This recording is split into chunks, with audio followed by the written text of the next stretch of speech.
નમસ્તે વ્યુઅર્સ, આજે આપણે એક મોદકની નવી રેસીપી જોઈશું।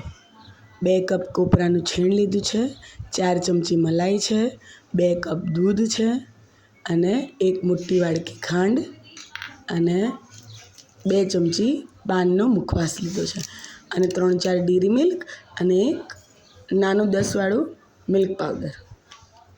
સૌથી પહેલાં આપણે ટોપરાની છીણને 5-10 મિનિટ બરાબર શેકી લઈશું અને થોડો એક લાઇટ બ્રાઉન જેવો કલર થાય ને ત્યાં સુધી શેકી લઈશું।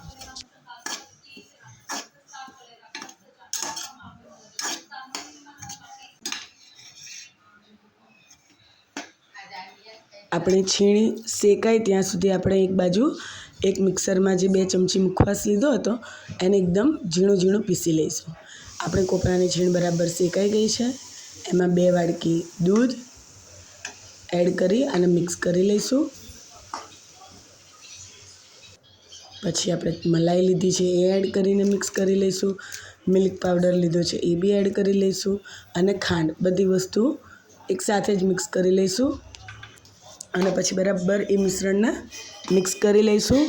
એક બાઉલમાં મેં દૂધમાં થોડો ગ્રીન ફૂડ કલર એડ કર્યો છે અને એ મિશ્રણમાં એડ કરીને સરસ ગ્રીન કલર આવી જશે।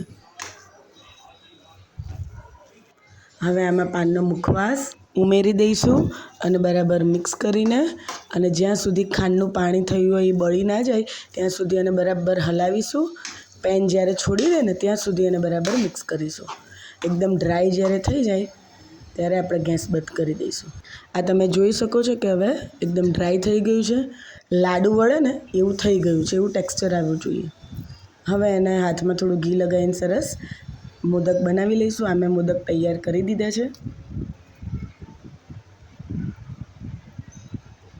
હવે એને 5-10 મિનિટ ફ્રીઝમાં સેટ થવા મૂકીશું। એક બાઉલમાં ચોકલેટને લઈ અને એને મેલ્ટ કરી લઈશું ડબલ બોઇલરની મદદથી।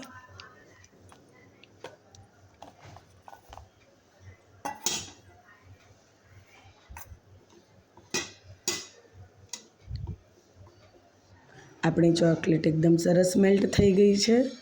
હવે આપણા મોદક પણ ઠંડા થઈ ગયા હશે એટલે ઉપરથી 1-1 ચમચી બધા મોદક પર ચોકલેટ પોર કરી છે। તમે એને આખી ડીપ પણ કરી શકો અને છેલ્લે ઉપરથી કાજુથી ગાર્નિશ કરી અને આપણા ચોકલેટ પાન મોદક તૈયાર છે। જરૂરથી ટ્રાય કરજો, એનો ટેસ્ટ બહુ જ સરસ છે। Thank you for watching. Happy Ganesh Chaturthi.